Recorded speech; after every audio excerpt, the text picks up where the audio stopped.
en devenir. C'est la révélation qu'a eue aussi Moïse, un petit peu avant celle dont je vous parle, dans la mesure où Moïse, au pied du Sinaï, au moment où il a eu cette expérience du buisson ardent, a entendu le nom divin « Je suis qui je suis ». Mais en fait, notre traduction est mauvaise parce que c'est un verbe qui est à la forme inaccomplie, c'est-à-dire « je suis en devenir ». Ah, tu as ce qu'il faut. Merci Geoffroy. Voilà, le noir va peut-être être mieux.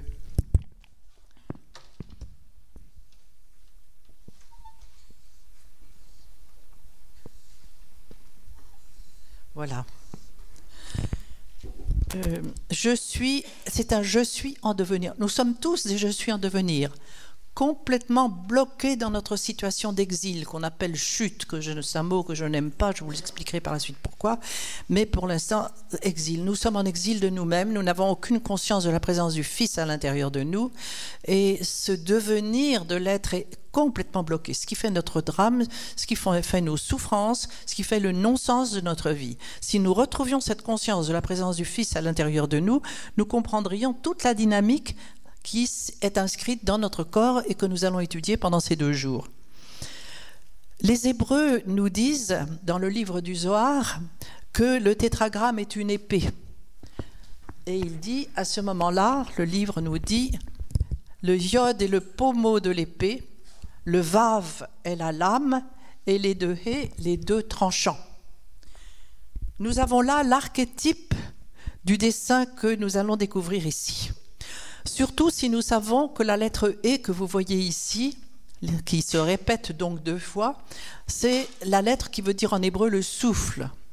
Et nous retrouvons là les 2 poumons, et non seulement les 2 poumons, mais son prolongement jusque dans les mains, car chaque lettre hébraïque correspond à un nombre, et la lettre E a pour valeur 5, la lettre Vav au milieu 6, et la lettre Yod a pour valeur 10.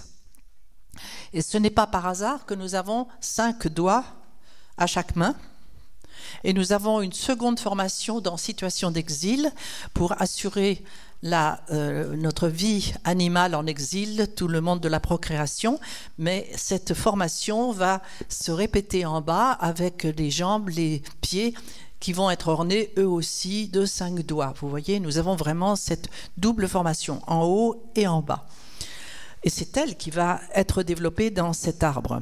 Le nombre 6, la lettre Vav que vous voyez ici, est la conjonction de coordination et c'est pour ça que 5 et 5, ça fait 10, dans mes mathématiques à moi en tout cas. Et nous avons là une mathématique de toute beauté. Bien, c'est ce dessin qui est donc développé ici. Alors vous voyez, ce tableau est le développement du tétragramme en ce sens que vous retrouvez la lettre Yod dans ce premier triangle en haut, la lettre Vav, la conjonction de coordination dans cet axe du milieu, et les 2 côtés du corps, les 2 hé, dans ces 2 côtés. Ce qui est frappant, n'est-ce pas, dans ce tableau, vous le voyez bien comme moi, c'est qu'il est construit essentiellement sur 3 triangles, n'est-ce pas? Ce triangle archétypiel en haut, qui se réfléchit une première fois ici, une seconde fois ici. Bien sûr, la tête, qui se réfléchit ici sur la poitrine, et une seconde fois ici sur tout le complexe urogénital du corps. Ces 3 triangles sont connus de toutes les traditions.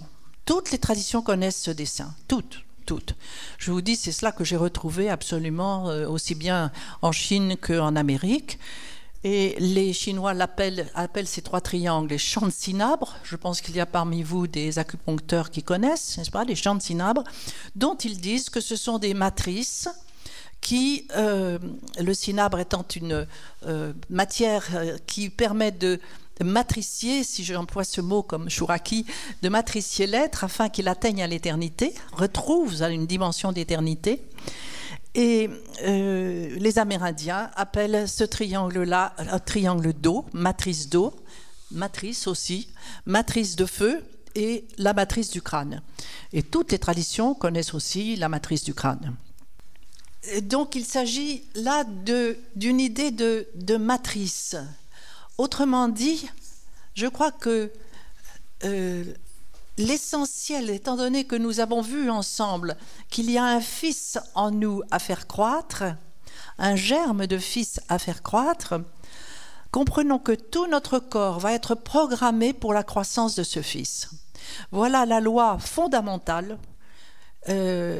Notre corps est programmé pour cela. Et c'est justement ignorant ce programme que nous le contournons continuellement. Il ne faut pas nous étonner, évidemment, que nous contractions des maladies, car nous n'obéissons absolument pas à ce programme. Nous ne savons pas du tout ce que notre corps nous dit.